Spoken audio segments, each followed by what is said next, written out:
UFC Fight Night, Covington versus Buckley from Tampa Bay, Florida. This Saturday night, it is the final UFC fight card here of 2024, and we get a good main event. Originally supposed to be Ian Machado Gary versus Joaquin Buckley. Colby Covington now steps into the main event spot instead. The first fight for Colby since last year's abysmal performance against Leon Edwards for the Welterweight Championship. Now Colby gets another fight, of course, against the up-and-coming new Mansa, Joaquin Buckley. We will have our PFL Europe Championship predictions out as well tomorrow, folks, so make sure to check that video out and make sure to subscribe for more weekly MMA content here on the channel. Obviously, again, the UFC takes a break after this until early January, so we'll be back in January for the first UFC card of the year, which is main evented by Mackenzie Dern and Amanda Ribas.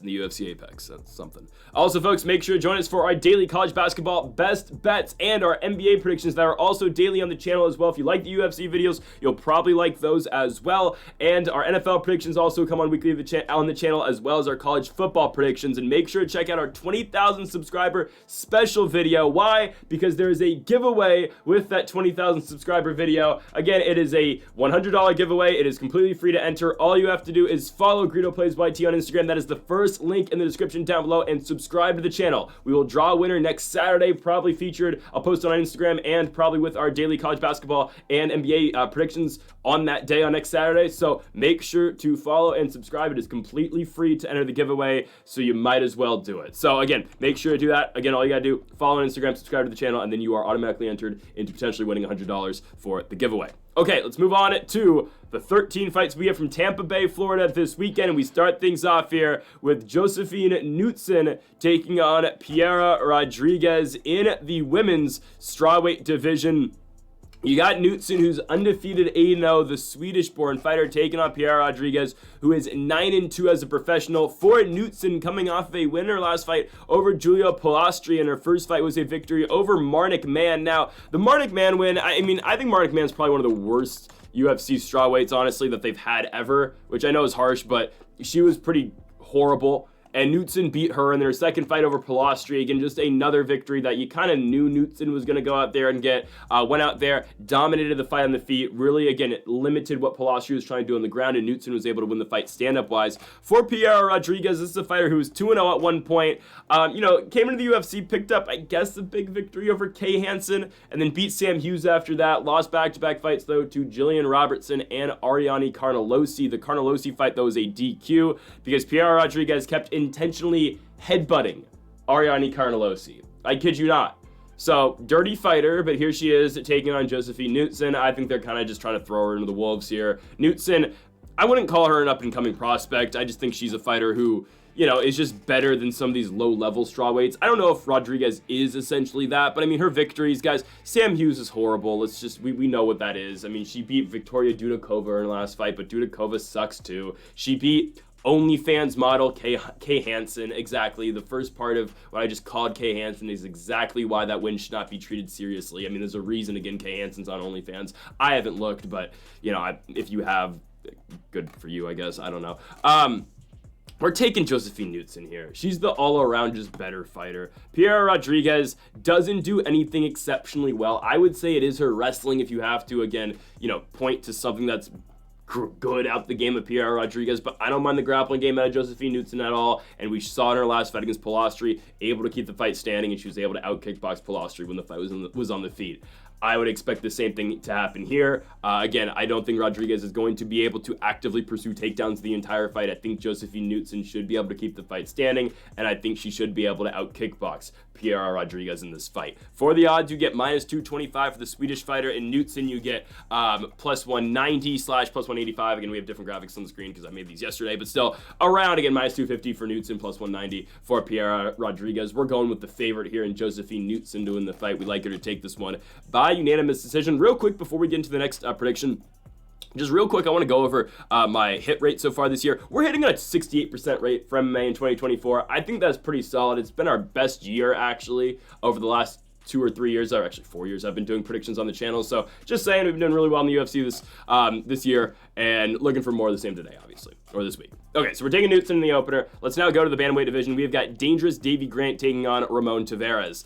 Interesting fight, because Davy Grant at one point in time had a little bit of hype around him, like recently, obviously. I know, again, Davy Grant's 38 years old. He is kind of hitting, not the end of his career, but he's, approaching that deadline, obviously, especially at the 135-pound division. I mean, fighting again at 135 pounds at 38 years of age isn't the most sustainable, and that's where Davy Grant is, obviously. He's taking on Ramon Taveras, who's 10-2. Obviously, this is the guy who lost in the Contender Series in his first fight to Series City. It was a very early stoppage. Dana White wasn't a fan of it. They gave City the contract, but also gave Taveras a second shot in the Contender. So in the last episode of the 2023 Contender Series, he beats Cortavius Ramonius. He beats him by knockout in 29 seconds. Another UFC fighter you might be familiar with. And then he beats Series City in the rematch in a great fight in Canada, UFC 297, the first pay-per-view of the year. Taveras does miss weight in that fight, but it was a really fun fight that Taveras does come up on top out of.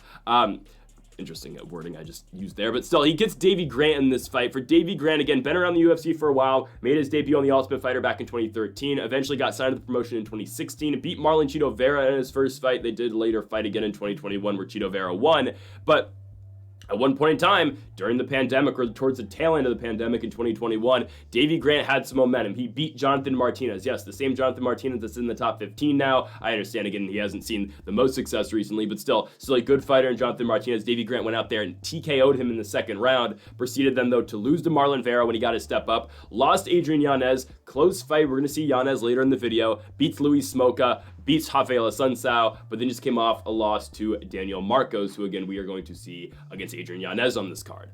Did I think he lost the fight against Marcos? I don't know. It's a really close fight. I thought Davy Grant probably should have got the nod, but they gave it to Marcos instead, and now you get Davy Grant against Ramon Taveras.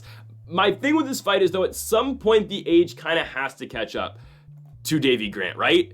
I mean, 38 years of age, I feel like at some point in time, he's going to start to decline. I think he's already hit that, obviously. He's not the same guy that he was a couple years ago. But now he gets a younger guy in Ramon Taveras who does hit hard, who can take a punch like we saw in his last fight against Series City, and a guy who is going to bring it to him. I am going to take Taveras to win the fight. He is from Florida, not Tampa, Jacksonville, very far. But still, I'm taking Ramon Taveras to pick up the victory. I think, again, that style of fight that Taveras fights is similar to how Davy Grant would fight as well, obviously earlier in his career, but I just don't know how sustainable that is for Davy Grant at 38 years old. Again, against a guy who is 8 years younger than him, a guy who I think is quicker than him at this point, and a guy who does hit harder than Davy Grant as well. I do like Ramon Taveras to do more damage in this fight. I think it will go the distance, but ultimately, again, I do think Ramon Taveras does get the win. I think he beats Davy Grant, and I think he gets it done by unanimous decision. Let's move on to our next fight. We go to the women's flyweight division. We have got Miranda Maverick taking on Jamie Lynn Horth. I don't know how Miranda Maverick keeps on getting these fights where she's not losing to Jamie Lynn Horth. Okay, I'm just going to say that right off the bat. I don't know why Maverick keeps on getting these types of fights. We've seen it before. Miranda Maverick is a huge favorite in a lot of these fights, and it's just against opponents who are way inferior to her. I mean, hell, the Diani Barbosa fight in her last one. I understand, again, that was originally supposed to be Tracy Cortez, which is fine, but this was always supposed to be Jamie Lynn Horth for Miranda Maverick in Tampa. I don't know why this is just the automatic booking here. Jamie Lynn Horth, this fighter, is 2-1 in the UFC, lost to Veronica Hardy, beats Haley Cowan and Ivana Petrovic, barely beats Petrovic, and now here she is against Miranda Maverick, a fighter who has been in and out of the top 15, who is 7-3 in the UFC, with their only losses being Macy Barber, Erin Blanchfield, and Jasmine Jazz Davidius. I don't understand the matchmaking here. I really don't. I mean, I think Miranda Maverick, I don't know if I want to say dominates this fight, but I think she wins it pretty easily. I mean, Ivana Petrovic had a lot of success on the ground, taking Jamie Lynn Horth down and then just kind of keeping her down there. I mean, what is Miranda Maverick going to do?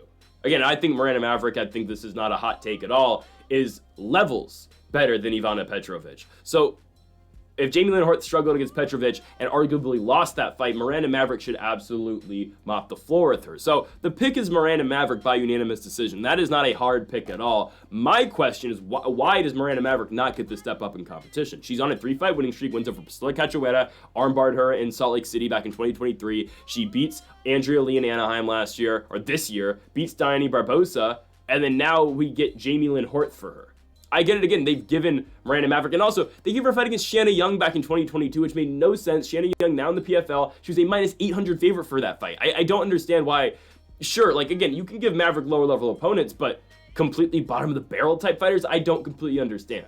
That might be a little bit harsh on Jamie Lynn Horth because she is 2-1 in the UFC, but look at her victories, man. Haley Cowan, I put nothing into beating Haley Cowan. She did win the fight, sure. Losing to Veronica Hardy, and then arguably losing to Ivana Petrovic.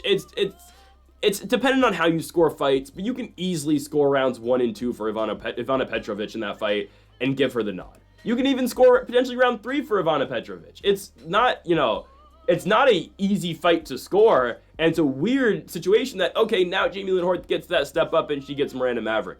I'm taking Maverick to win the fight. That's not a hot take at all. We're taking Maverick to go out here and win the fight by unanimous decision. She should be able to dominate with the wrestling. We saw Jamie Lynn Horth really struggle with the wrestling of Ivana Petrovic, and Miranda Maverick's wrestling is just on another level than Ivana Petrovic. So again, we're taking Miranda Maverick, a 10-fight UFC veteran. She will go out here and win this fight against the older Jamie Lynn Horth. Maverick is 7 years younger as well. She's the quicker fighter. She's the better fighter. Give me Miranda Maverick to beat Jamie Lynn Horth. She'll do it by unanimous decision. We move on to 145 pounds. We get Miles Johns taking on Felipe Lima. So Miles Johns in his last fight was originally scheduled to take on Cody Garbrandt. That was supposed to be a co-main event in the UFC Apex. Arguably, potentially could have been the main event of that card, but of course Garbrandt pulls out. They were booked on 2 separate dates, October 12th and November 9th. Garbrandt couldn't make either of those dates, and now Miles Johns gets rewarded by having to fight on the prelims here in Tampa, Florida against an absolute, I wouldn't say unknown, but a killer in Felipe Lima. This is not easy matchmaking for Miles Johns. I mean, this is a rough fight for him. Don't get me wrong. Johns can swing in the pocket. He can trade too. He is dangerous. But I don't love this fight for him. I think Felipe Lima will probably win this fight. I'll straight up say it. The way he was able to beat Mohamed Naimov in his last fight in the 3rd round, again, not the most action early in that fight, but Felipe Lima eventually, again in the 3rd round, finds that takedown, jumps to the back, and gets on the neck and gets the rear naked choke. For Miles Johns, it's the hesitancy out of Miles Johns at times, which really makes it hard to pick him. I'm going to be honest with you. Sure, it was a win over Douglas Silva de Andrade in his last fight, summer of this year. It was a victory for Johns, but my goodness, it was an unimpressive victory. I mean, these two guys are standing there and looking at each other the entire fight in the Apex. It's a co-main event, one of the worst fights I've ever seen. Like, Johns would throw a big shot. D Silva, again, they're kind of the same fighter. D Silva does wing big shots as well, and they both just look at each other and go, ah, and they just like kind of make noises and faces at each other, and nothing would happen. And when the fight ended, both of them, put their arms up and acted like they won fight of the night. It was a horrible fight. Miles Johns did more than D Silva in that fight, but I'm still not blown away with Miles Johns. The guy's got power, he just doesn't always showcase it. I mean, hell, you have the back-to-back knockouts against Kevin Natividad on Halloween in 2020, and the victory over Anderson Dos Santos in Houston in 2021. Back-to-back huge knockout victories, and then he hasn't done a knockout since. He hasn't knocked anybody down since. I don't know, because Miles Johns, again, came into the UFC, guy, he's a killer be killed fighter. He's gonna trade with you. He's gonna look to showcase his power, and ultimately we just haven't seen that recently out of him. For Felipe Lima, again, a guy who does have flashy knockout finishes. We saw that outside the UFC, an entertaining type of guy, and, got a big victory against Mohamed Naimov in his last one of finding his way to the submission, a guy who can strike with you and who can grapple as well. All around, I think Felipe Lima is the better guy. I do think we see him go to his jiu-jitsu, go to his wrestling in this fight. These are two smaller featherweights in terms of height. Felipe Lima's 5'6", Miles Johns is 5'7". Again, that doesn't make all the difference, but hell, you got guys like Max Holloway who are 5'10", 5'11" in the weight class. Hell, Sean O'Malley's 5'11", 5'10", at 135 pounds. These are two smaller featherweights, which is fine. Obviously for Johns, again, carries a lot of muscle. Same thing with Lima, but I do think Felipe Lima is probably going to be the aggressor on the ground. I do think he's going to be able to find his way to a takedown. I do think he does have better jiu-jitsu when you look at both these guys' games. I do think, again, Lima will be able to excel on the ground in this fight.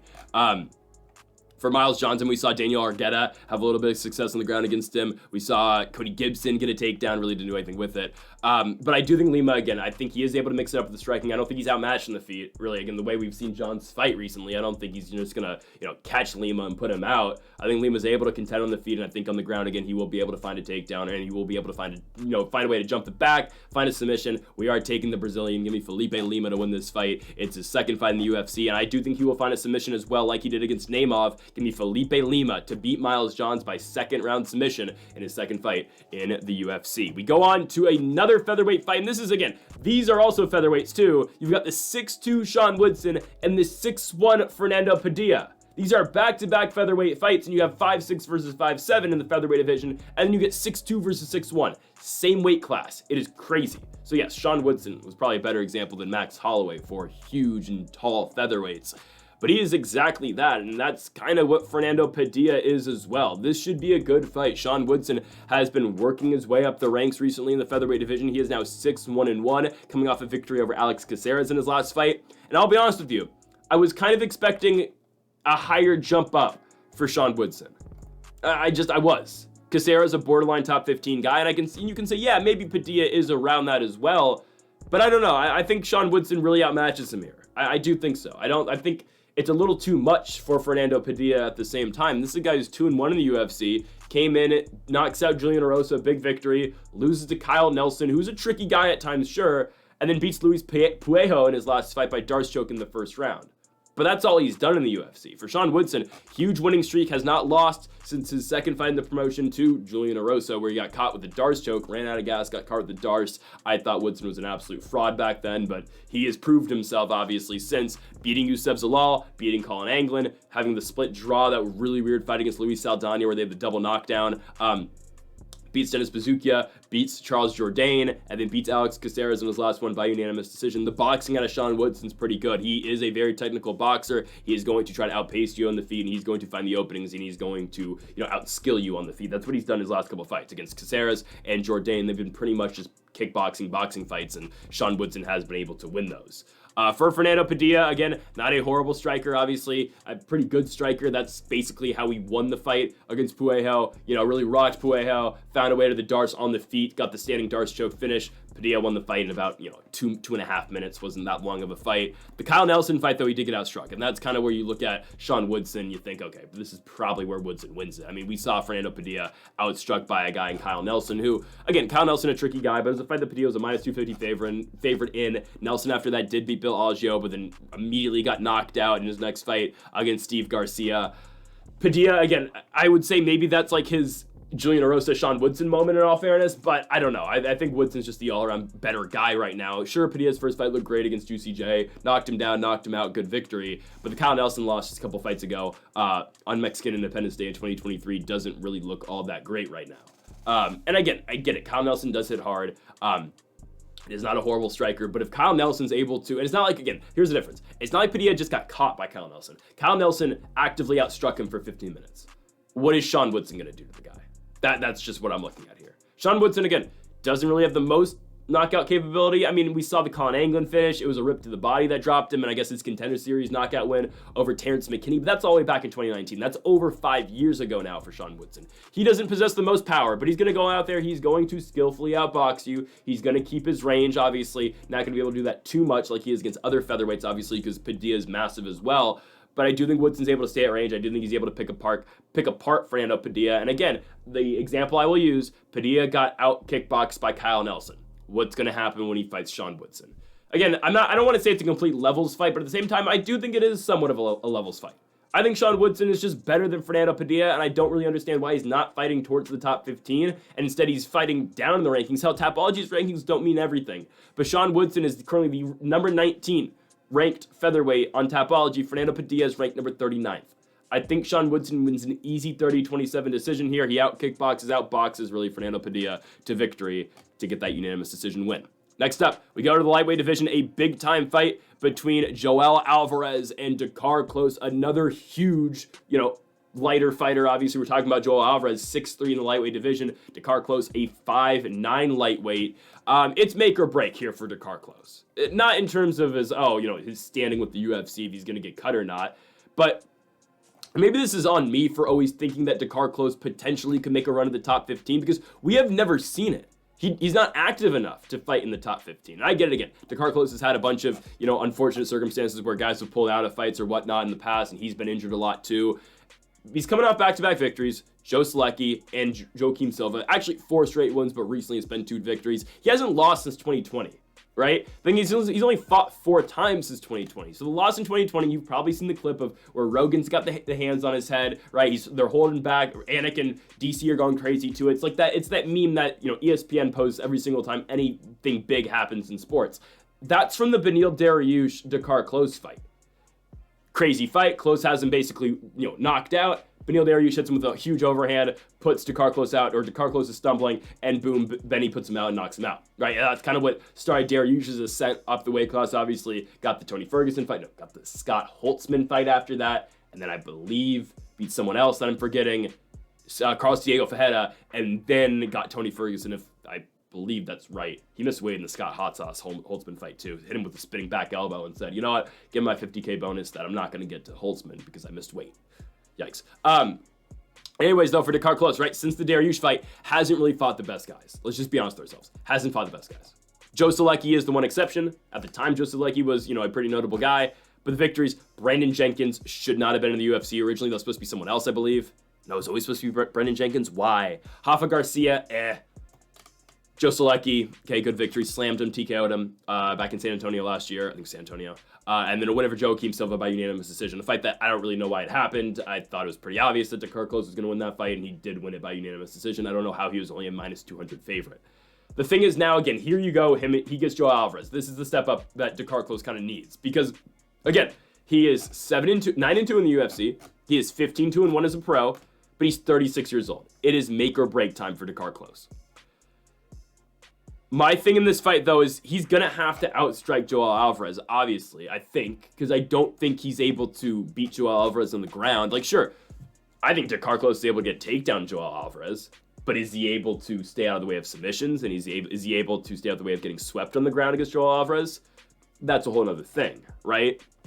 Again, how good is Joel Alvarez's ground game truly? Because really the only guy that we've seen have a lot of success in the ground against him is Arman Tsarukyan, obviously, but Tsarukyan's fighting for the belt next, right? So I don't really know how good, and Alvarez has looked good against other guys, obviously, right? Thiago Moises, he was able to out-grapple and TKO him, obviously, right? He was able to submit Mark DeCasey after DeCasey got the takedown. Alvarez found his way to the Darce on the bottom, right? Scramble found the Darce. The Elves Brenner fight, he TKO'd him, right? So Alvarez's striking game is continuing to progress. So that's why I kind of, question, how does Dakar Klose really win this fight? I mean, maybe it's because Alvarez's striking game isn't as good as we think it is, right? I mean, Elves Brenner, where do we put him in the weight class, right? But on the ground too, though, right? Like, where does Dakar Klose, where does he see success? Because Alvarez's jiu-jitsu is really good. Again, do I think he's able to get a takedown? Sure. I think Dakar Klose will be able to take down Joel Alvarez. But once they get down there, what does he do? And again, it is worth noting, Dakar Klose is 36 years old, right? This is why I say it's make or break time. And this is why now here you go, this is the push to the top 15. Because Alvarez is number 15 in the weight class? I mean, this makes sense. But Alvarez did look really good in the Elves Brenner fight. The striking looked great, dropped him, finished him. I mean, Alvarez was beating Brenner the entire fight, and the fight really didn't even hit the mat. I mean, it was a striking fight that Alvarez was winning. So, again, the grappling's in the back pocket. We might see Joel Alvarez strike in this fight, and we might see him be very successful in doing that as well, right? I'm taking Alvarez to win. My question is, does he finish Dakar Klose? I don't know. I think it's possible. Dakar Klose's chin is okay. I think, again, people see the fight where he got knocked out against Beneil and think, oh, okay, he's horrible. Right, just because the knockout's kind of goofy looking. Just because he's stumbling and, Dariush looks half knocked out, and obviously he's the one, knocking out Klose. I think Dakar Klose is good enough on the feet, though, to not get finished by Joel Alvarez. I think Alvarez does, though, as a whole win the fight. So I'm taking Joel Alvarez by unanimous decision here. Yeah, I don't think he's good enough to finish Dakar Klose in the feet. I get it. He's a way longer fighter. He's going to have a 7-inch reach. But Dakar Klose is tough, man. I think he is. I think he's able to stay in the fight. I don't think he's able to win rounds. I'll be honest with you. I'm probably going to take Alvarez to win every single round in this fight. I think Joel Alvarez has very limited decisions. He's never won by decision. Okay, we'll take a late TKO finish for Joel Alvarez then. I'm going to go 3rd round TKO for Joel Alvarez. I think he eventually breaks Dakar Klose then. I did realize, again, Alvarez has never won a fight by decision. Sure, Shavkat Rakhmonov had never won a fight by decision prior to his fight against Ian Machado Gary, and he did, but we are going to take Joel Alvarez to win this fight by 3rd round TKO. I think eventually he will finish Dakar Klose. The reach will make a difference, obviously. 7 inches of reach is huge for Joel Alvarez. 77-inch reach for Joel, and then a 70-inch reach for Klose. I'm going to take Alvarez to win the fight. Give me El Fenomeno to TKO Dakar Klose at the end of the 3rd round, or in the 3rd round towards the end of the fight. Again, yeah, we'll take Alvarez in this one with a huge victory in the lightweight division. We move on and we stay in the lightweight division for Michael the Menace Johnson taking on Ottman Azaitar. Is it the swan song for Michael Johnson? I don't know. I always just question that when you get a guy, an older guy like we saw last week, obviously at UFC 310 with Chris Weidman, with Clay Guida, with Anthony Smith, right? Older veterans fighting in front of a crowd because hell, the UFC could just throw these guys in the apex, obviously. But I do question it again when you see these older fighters fighting in front of a crowd. Is this their last fight? And I question that again with Michael Johnson. Is this his last fight against Ottman Azaitar? I think it's a fight that he wins. I'm not going to lie to you. I think Michael Johnson pretty easily wins this fight. I don't think Ottman Azaitar is very good, right? Azaitar had that whole scandal with the UFC, obviously. He was the guy in in Abu Dhabi, who he's supposed to fight Matt Frivola. The Ottman Azaitar camp claimed, I kid you not, that they were hauling potatoes into his hotel room. It was probably some tainted substance, likely. I don't know. Again, we don't know the official ruling on that, but there's a reason he got cut from the promotion. Dana said we'd never see him fight in the UFC again. Obviously, he came back in November 2022. Matt Frivola knocked him out in 2 minutes. He was an undefeated guy at the time, got knocked out by Matt Frivola, and then Francisco Prado just knocked him out as well in 2023. So he's trying to make it 3 straight years in a row, 3 straight knockout losses, and Michael Johnson will do exactly that. Give me Michael the Menace Johnson to knock out Ottman Azaitar in the first round. Yes, you heard me. Michael Johnson. Actually, no, I'm not gonna go that far. Do we think it happens? Azaitar's not good. Yeah, no, Michael Johnson, first round TKO. Hear me out. Azaitar's not UFC caliber. He's really not. Guys, his one victory is comma worthy. Comma Worthy really wasn't UFC level either. He was just a guy that they needed to fill in, obviously, during the COVID days, right? When they were in the apex, they needed guys to come in and, Comma Worthy at one point was 2-0 in the UFC, beat a guy in Devontae Smith who had a lot of hype for at one point, a lot of, hope that Devontae Smith was going to be a big-time UFC fighter. I don't know where he is. I think he got cut, but he's only 3-3 in the UFC, and they got rid of him. He had a split decision loss in his last fight in March of 2022 against Ludovic Klein. I don't think Devontae Smith fights anymore, but he was a guy who had a lot of hype around him at one point. He used to train with Comma Worthy. Worthy knocked him out as a plus 640 dog. Then he beat Luis Pena, and then he just fell down a rabbit hole, obviously, of losing to Azaitar, Jamie Mullarkey, and Jai Herbert. But exactly, that's Azaitar's only win. Oh, no, he won a fight before that. He beat Teemu Packlin as well back in 2019. That I don't care. That's a win, again, 5 years ago now, UFC 242. Teemu Packlin was never a great UFC guy. He was 1-3 in the promotion. His only win was over Thibaut Gouti. He gave Gouti his first ever loss. Gouti's still fighting in Bellator, obviously coming off a loss to Archie Colgan in his last fight. Is Bellator going under? Probably. I don't know what the hell the PFL is doing. Regardless, Teemu Packlin was never a great UFC fighter. He was 1-3 in the promotion, and Azaitar knocked him out in the first round. It was a brutal knockout, but that's really all Azaitar is. He swings big and swings hard, but technically sound, he's horrible. And since the 1.5 year layoff where he got suspended and, kind of cut from the UFC, he's looked slower. He hasn't looked as big. So he's off the roids. That's what that means. He's not on performance-enhancing drugs anymore. That's honestly what I think. And I get it. Michael Johnson's old. He's 38 years old. He's been in 1 million fights. This will be walk number 30 for Michael Johnson in Tampa this weekend. Regardless, Ottman Azaitar's about to turn 35 years old. And he's had 15 pro fights. He's 35, he's off the juice, and he's been knocked out in back-to-back fights, and he's fought twice in 2 years, and he's lost both of those fights. What's going to happen when he fights his third fight in 3 years against a guy Michael Johnson who still hits hard, a guy who can trade with you, a guy who's coming off a victory in his last fight over, Darius Flowers. Sure, he wrestled Darius Flowers, but it's fine. I know he got stiffed in the Diego Fajeda fight. That could 100% happen in this fight with Azaitar. I'm not going to lie to you. Azaitar could just get lucky and stiff Michael Johnson, which would be sad because I don't care for Ottman Azaitar. I think Michael Johnson wins. This fight's in Tampa. He's from Boca Raton. I know that's kind of far, Florida geography. I think that's kind of far. I think. Isn't Boca Raton kind of by... Well, I know it's where FAU plays. Is that not a little bit near Jacksonville? I could be wrong. No, it's not. That might be South Florida, Tampa too. I'm not sure. I'll be honest with you guys. I've never been to Florida, so I don't know. Even though, yes, I'm wearing a Tom Brady Buccaneers jersey. Yeah, I'm taking Michael Johnson, though. We're taking him in Florida. He's going to win the fight by first round TKO. Azaitar doesn't have a chin. He's slow. He's horrible. He's not very good at fighting. He just tries to swing big and knock you out. Johnson's seen it all. He's fought Dustin Poirier, Tony Ferguson, all these great fighters before in the past. Johnson's not going to be oohed and awed by Ottman Azaitar. Michael Johnson wins the fight, and he does it pretty easily. First round TKO victory for Michael the Menace Johnson. We go on to the main card. We start things off here with the UFC debut of the light heavyweight Navajo Stirling as he takes on Tokkos in this fight. This is a pretty easy pick. Navajo Stirling by first round knockout. There's a reason this fight is opening the main card. The UFC wants this on ESPN. They want people to see Navajo Stirling for the first time, again, making his promotional debut, and they know he's going to beat Tokkos in this fight. Tokkos is not very good. Let's just be honest with ourselves. He's a 10-4 fighter, really shouldn't be in the UFC. I don't know why he's here, honestly.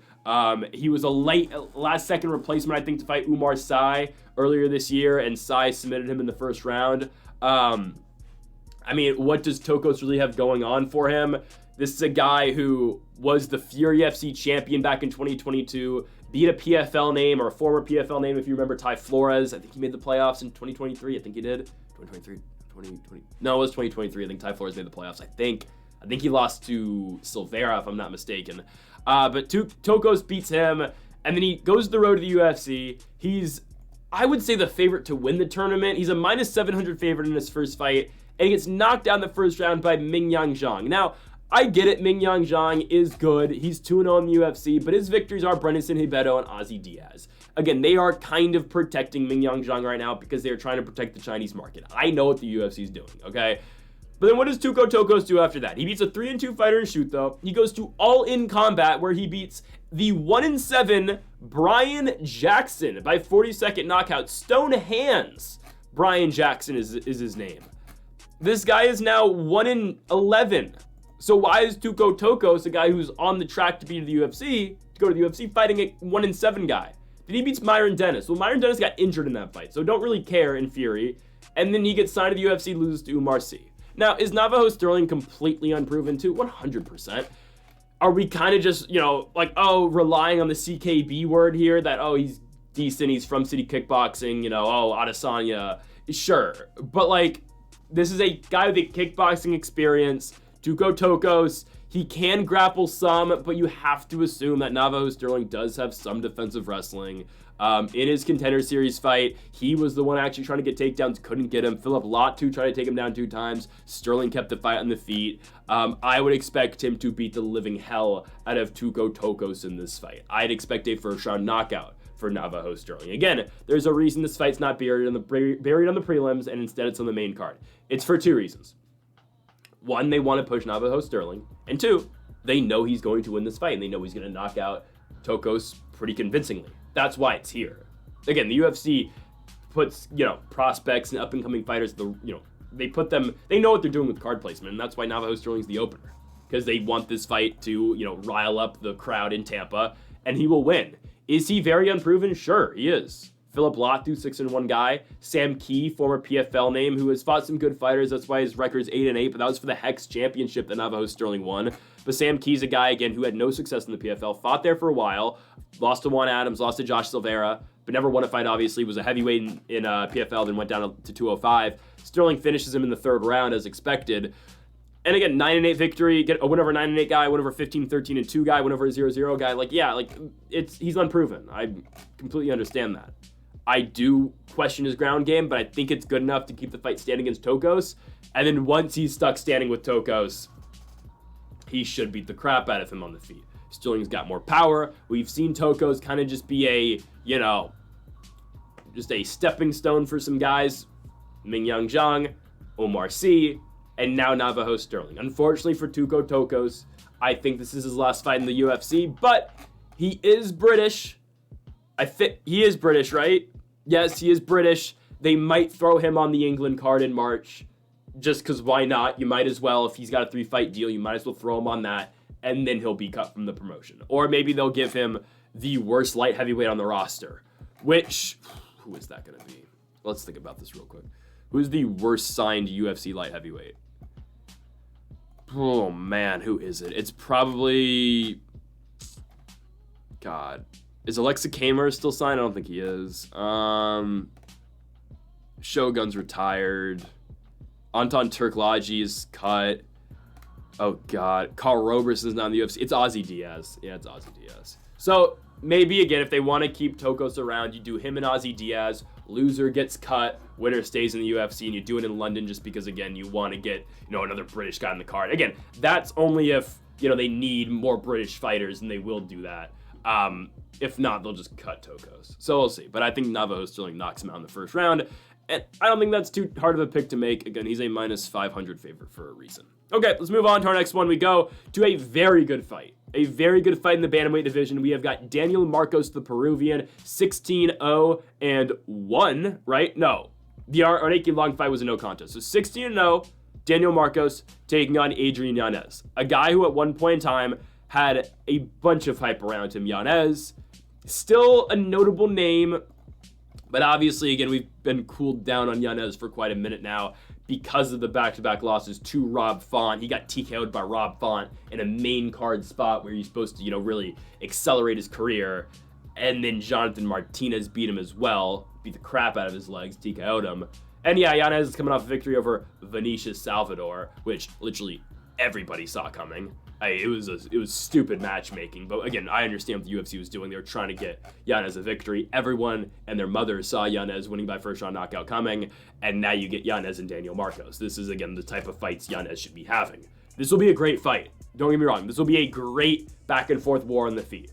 Both these guys will trade on the feet. Yanez doesn't shoot takedowns. Marcos will some, but I think he'll be willing to engage in a striking fight with Adrian Yanez. So pure kickboxing, straight boxing in this fight. This is going to be a good one. I do slightly think, I don't know. I was going to say Marcos is better technically, but I don't know. Yanez hits hard. He's been pieced by Rob Font, and then Jonathan Martinez kicked the crap out of his legs. Marcos is just going to kind of box, though. And Yanez will use his hands, too. I think we just see a straight boxing fight. Actually, no, I'm talking myself into picking Adrian Yanez here. Give me Adrian Yanez to knock out Daniel Marcos in the second round. Yeah, I'm gonna take that. We're taking the first, I think it's our first underdog of the video. Plus 145, give or take, for Yanez. I think we have on the screen. Yeah, plus 145. We're gonna take the plus 145 dog here in Adrian Yanez. I think he's able to catch Daniel Marcos. Yes, Daniel Marcos is undefeated. Yes, he's beaten some fighters. But who has he really beat, though? Like, think about it. Simon Oliveira in his UFC debut TKO'd him. Davey Grant in a fight he arguably lost. Arnaki Long was a no contest. Sure, he was winning, but still. And then John Castaneda. He hasn't really beat anybody.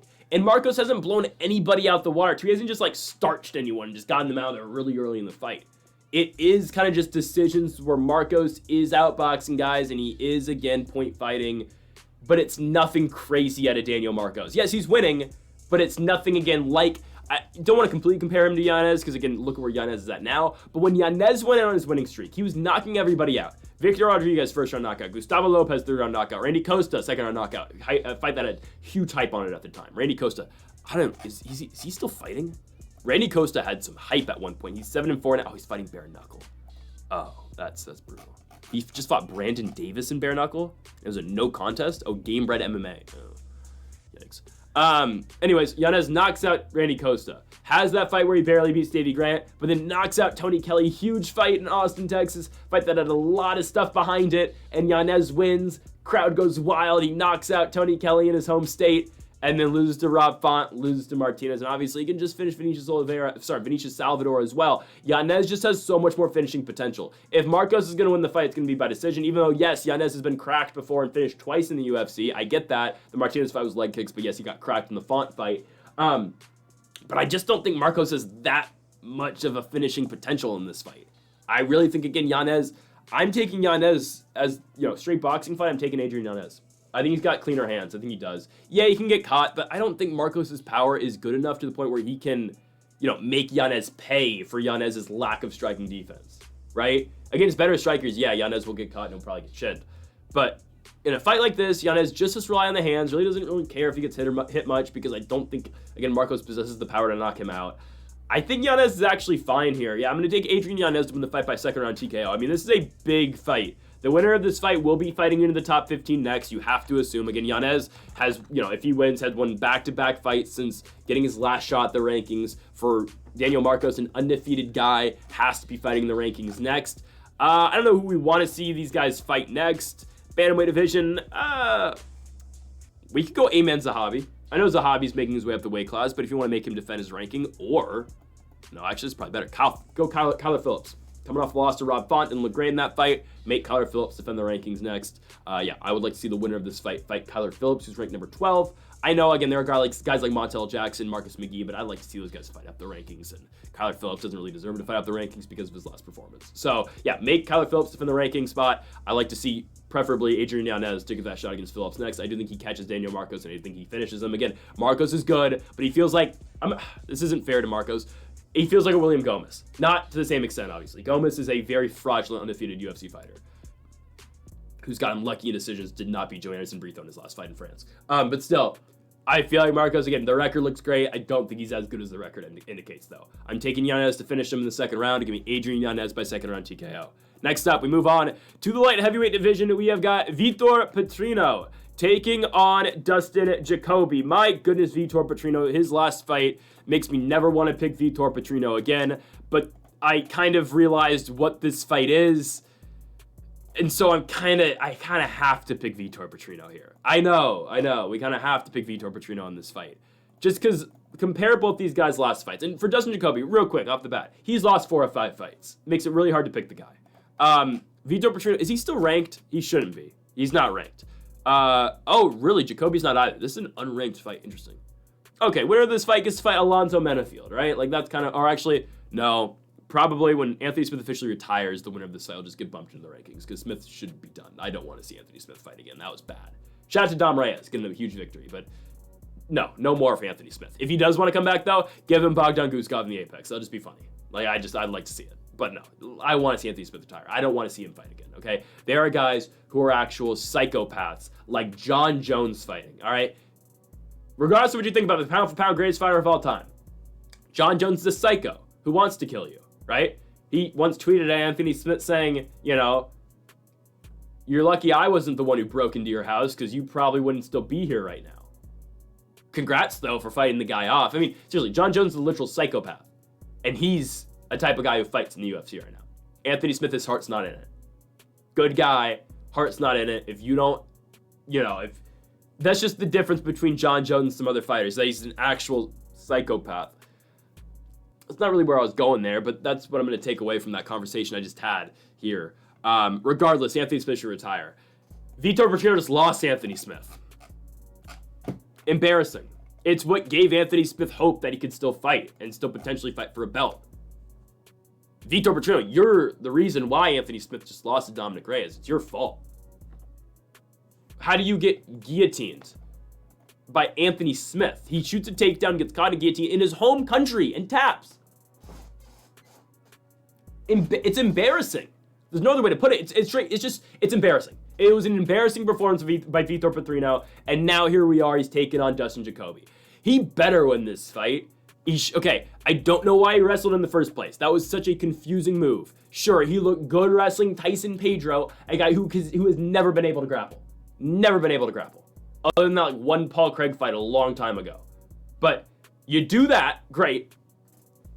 And now you just fall in love with your grappling. You think you can take down Anthony Smith, which, the easiest way to beat Anthony Smith is by kickboxing him. And then when he's, compromised, then you take him down and beat the crap out of him, like Dominic Reyes did. What was Vitor Petrino doing? Sometimes I wish that they'd put the IQ test score for these fighters on the tail of the tape so we know how to pick these fights. Because why would Vitor Petrino do that? Who is coaching Vitor Petrino to do that? He fights Dustin Jacoby. Dustin Jacoby's lost 4 of 5 fights, got knocked out by Dominic Reyes 5 months ago in Louisville, Kentucky, lost to Alonzo Menafield by decision. Actually, so yeah, the winner of this, so if Jacoby wins, he should not fight Alonzo Menafield. Somehow knocked out Kennedy and Nzechukwu. And shout out to Nzechukwu. He's going to be a force in the heavyweight division just because all heavyweights suck, and he doesn't really suck at fighting. Again, he's not going to crack the belt, but Nzechukwu, I'm serious, is going to be a top 15 guy for the rest of his career. Just because that's how bad heavyweight fighting is. Guys, you're telling me Kenny Nzechukwu, he will beat Shamil Gaziev, Mick Parkin probably lose because Mick Parkin's an actual fighter. Waldo Cortez Acosta, not very good, but he's ranked 13th. De Lima ranked 12th. I mean, I want to see Nzechukwu, seriously, give him Tai Tuivasa. No, we should probably give Tai Tuivasa a victory. Give him Shamil Gaziev. Gaziev sucks. He's horrible. And Nzechukwu would beat the crap out of Gaziev, and then he'll stay in the top 15 of the rest of his career, right? He'll just be one of those guys. He'll just kind of hang around. He'll be like a Tybura, even though he's way more fun than Tybura. Regardless, Jacoby knocked out Nzechukwu. But then back-to-back fights before that, lost to Azmat Mirzakhanov, and then barely lost to Khalil Roundtree Jr. Jacoby's not in his prime anymore. He came back to the UFC late, obviously, went to go, after his first in the UFC, went to go fight Glory. He's 36. He's really not in his prime anymore. Not entirely. Now, we have a guy in the main event who's about to be 36, or might be actually 36. Is he 36 already? Oh my goodness, he's 36, about to turn 37. Oh my god. Who I'm going to make the case that potentially still may be in his prime. Oh god, Colby Covington. We'll get to that. I have a lot to say about Colby Covington, Joaquin Buckley. Trust me, I have a lot to say. But I don't think Jacoby, again, the thing with Jacoby is we've seen him. He hasn't looked like he's all there anymore. Well, just like he's not in his prime no more, I don't think. Petrino, for as dumb as he fought his last fight, which, again, it was really stupid. I don't think, again, honestly, if he grappled Dustin Jacoby, he'd probably be fine. If he took down Jacoby's probably not going to offer much. But at the same time, I do think Petrino's actually able to knock him out. Might be a hot take, but that's what I think happens here. I just saw Jacoby chin against Dominic Reyes. Again, good win for Reyes. I'm not crapping on Reyes at all, but Jacoby just all of a sudden looked old in that fight. Now I question his ability to take a punch. Petrino does hit hard. Petrino's not that good. He's not. He will lose once he gets in the rankings again. Like Anthony Smith fraud checked him.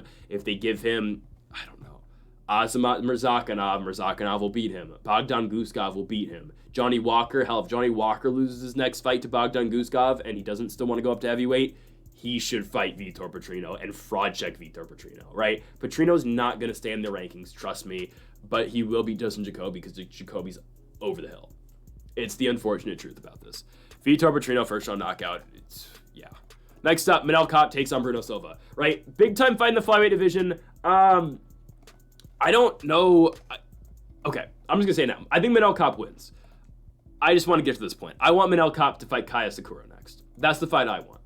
I think that's a fun fight. They fought twice before. Manel Kape has arguably won both of those fights. I want to see Manel Kape fight Kaya Sakura for a third time. And I want them to do it in Japan.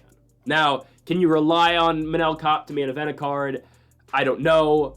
But that's the fun type of fights I want to see Manel Kape in. Not the bullcrap that he fought against Mohamed Mokaev. Obviously, Mokaev got cut by the performance because of the performance.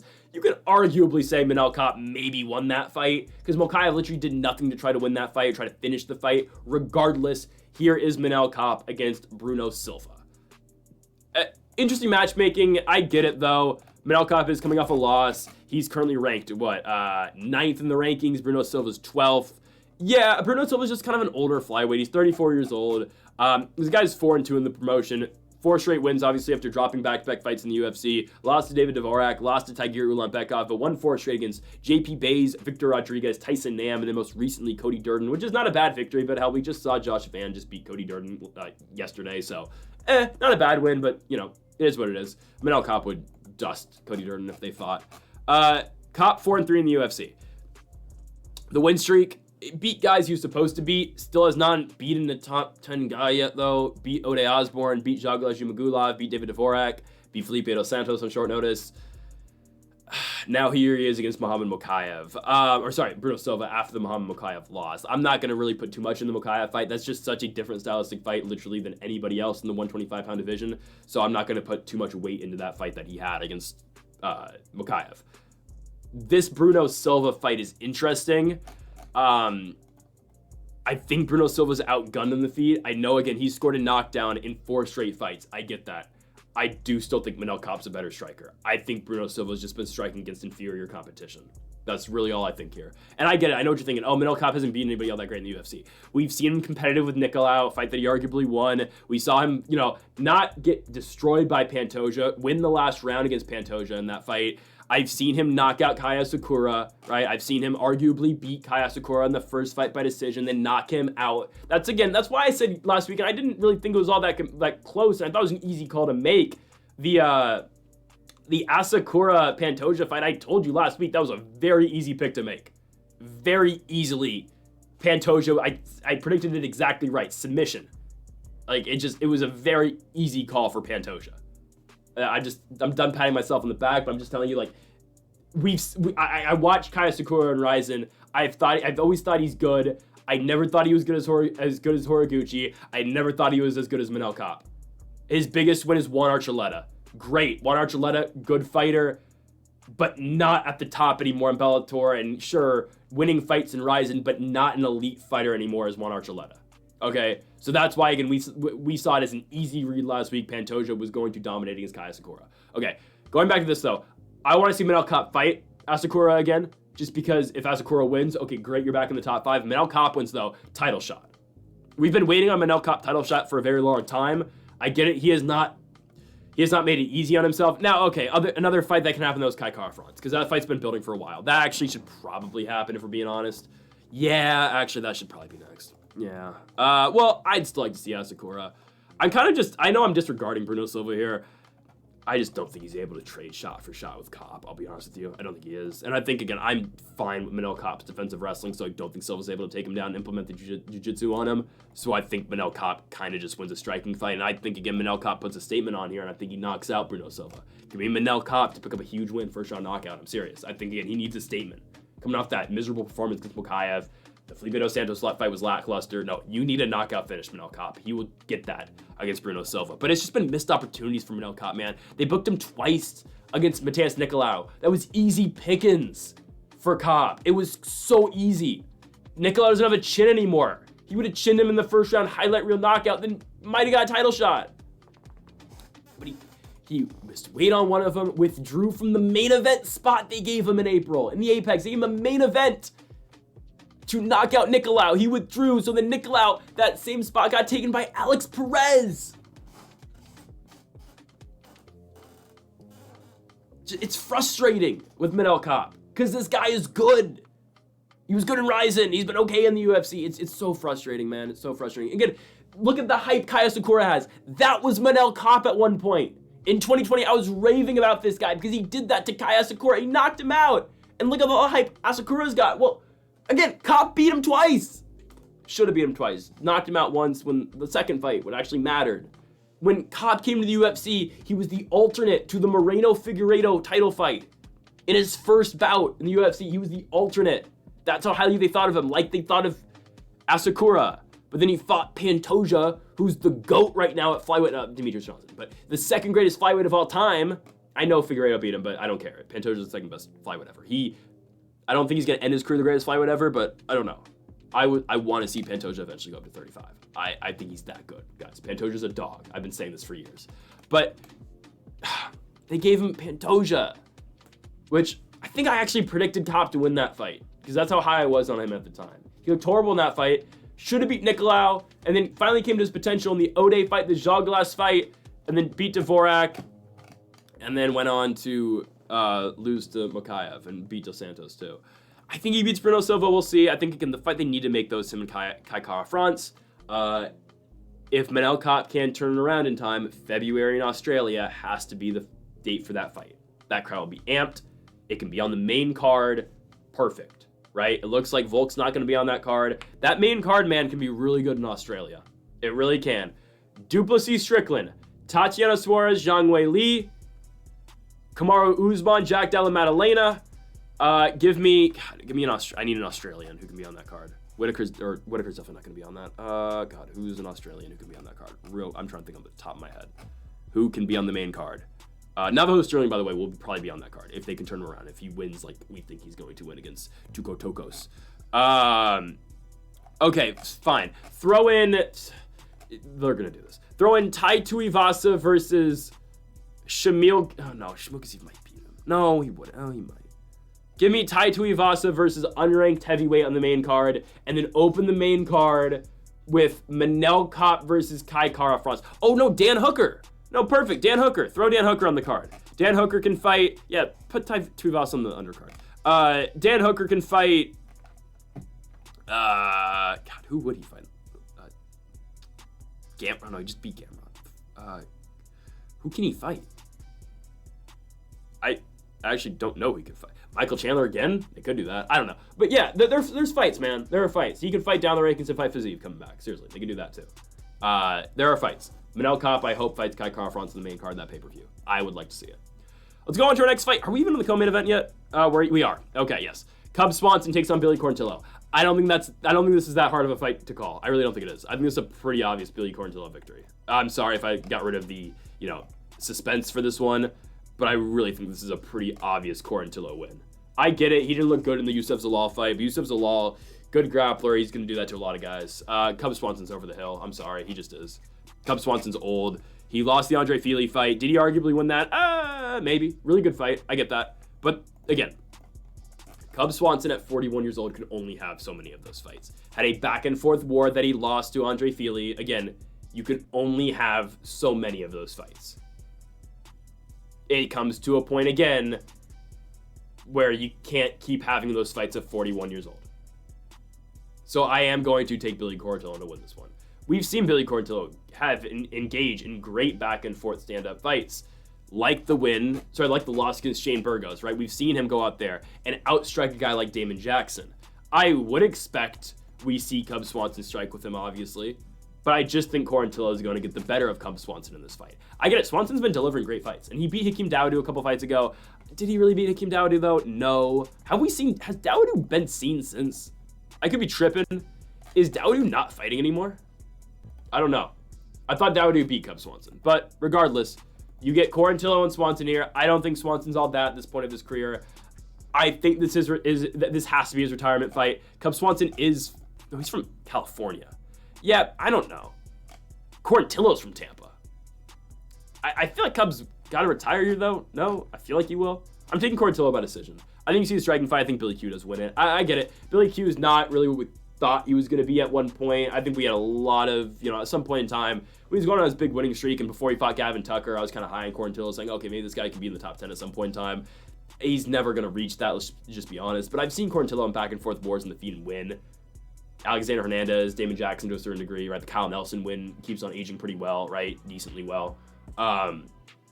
Quarantillo's won those type of fights. And I get it again. Cub Swanson's seen every single fight there is to see because of his age and because of his experience. I completely get that too.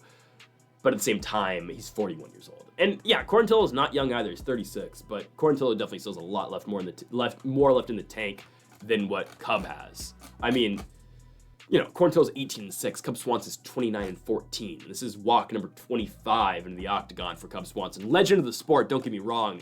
And he hasn't looked bad recently. I'm gonna say again, he's looked slower obviously than he did at the beginning of his career, obviously, and just a couple of years ago. But for being 41 years old, no, Cub Swanson's looking great. I'm not gonna deny that. But Billy Quarantillo, though, is still 5 years younger than Cub Swanson. He's quicker than Cub Swanson, and he will beat him to the punch. I don't really understand why 55% of voters are going with Cub Swanson. This might just be, oh, we like Cub, and he's a veteran of the sport. We're just gonna be real about this fight. I think Billy Quarantillo wins every single round. Okay, Cub got gifted a decision against Hakeem Dawodu, and yes, it was a close fight against Fili, but he lost.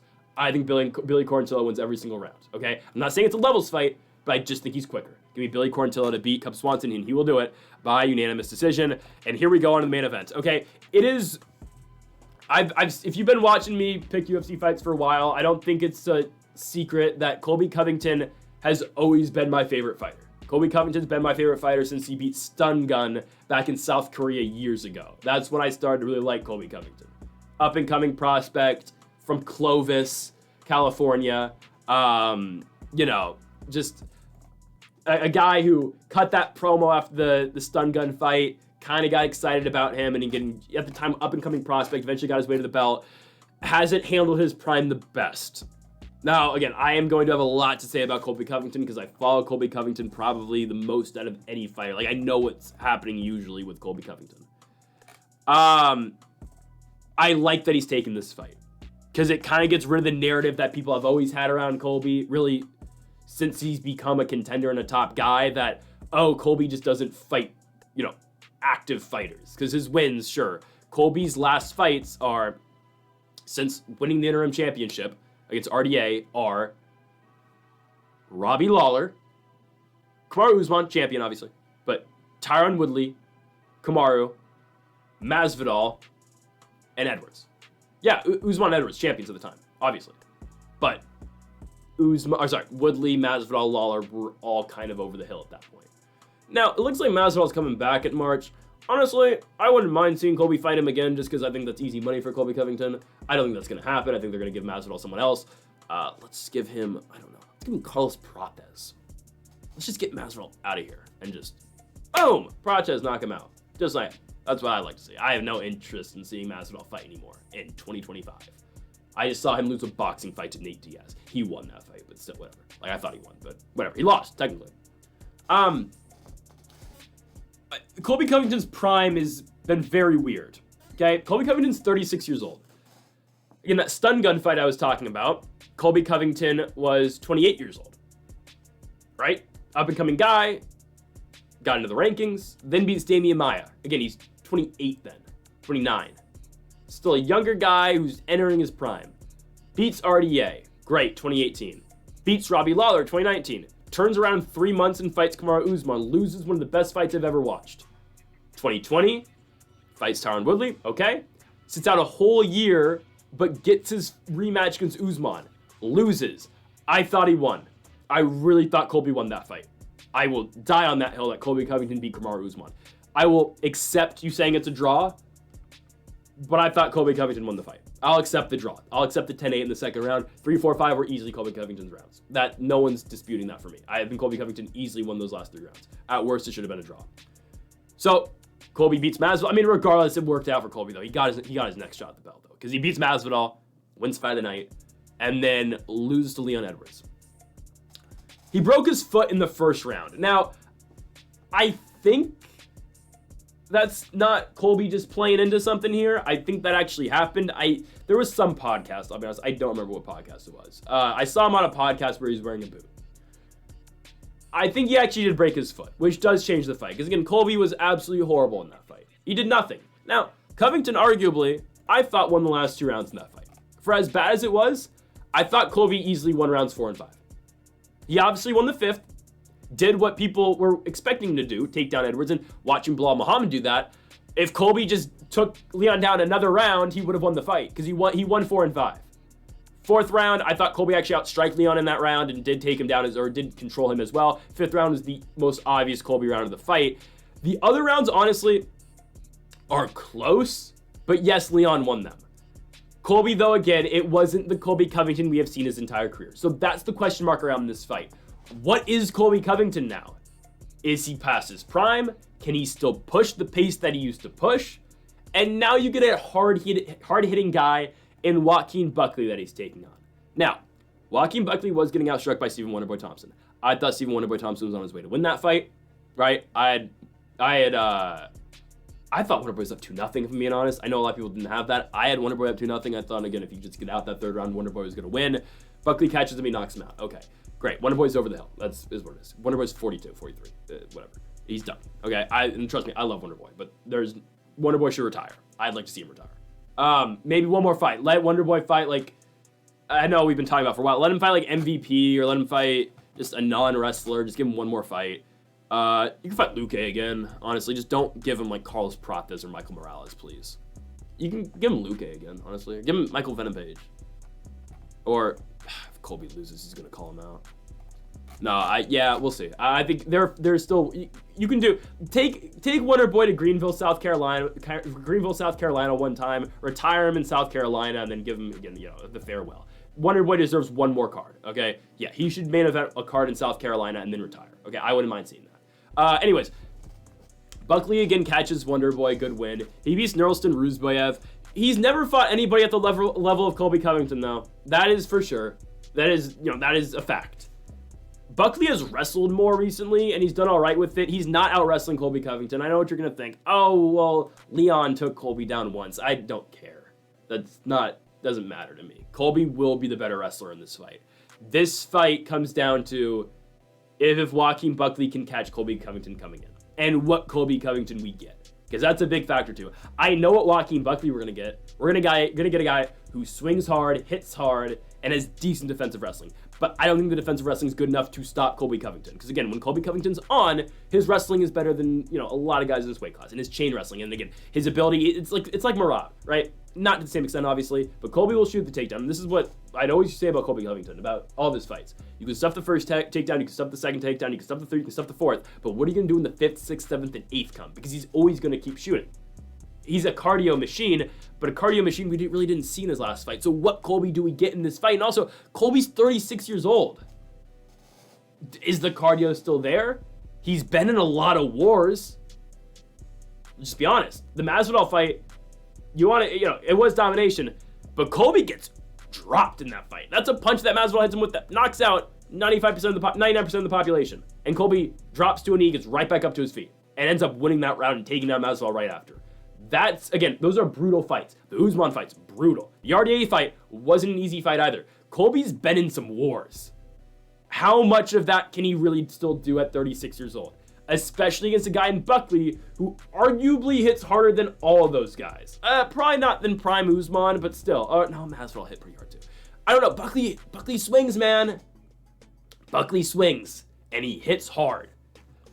I'll be honest, I'm a huge Colby Covington fan. I'm concerned. My favorite fighters in the UFC, I have a couple, but I really like, for like the fighters I've been a fan of for the longest time, Colby Covington, Aljamain Sterling, Justin Gaethje. Those have always been my like favorite fighters. I have some guys I really like too. Like, I'll be honest, I really like Pantoja. I've always liked John Jones, but like sometimes it makes it hard. You know, it's hard for me to cheer on John Jones. But those are the guys I really like. Impa Kasanganay in the PFL, he just lost to Dualjan Yekashin-Mairdov, but still, like I like Impa Kasanganay too. These are the guys I've liked for a while.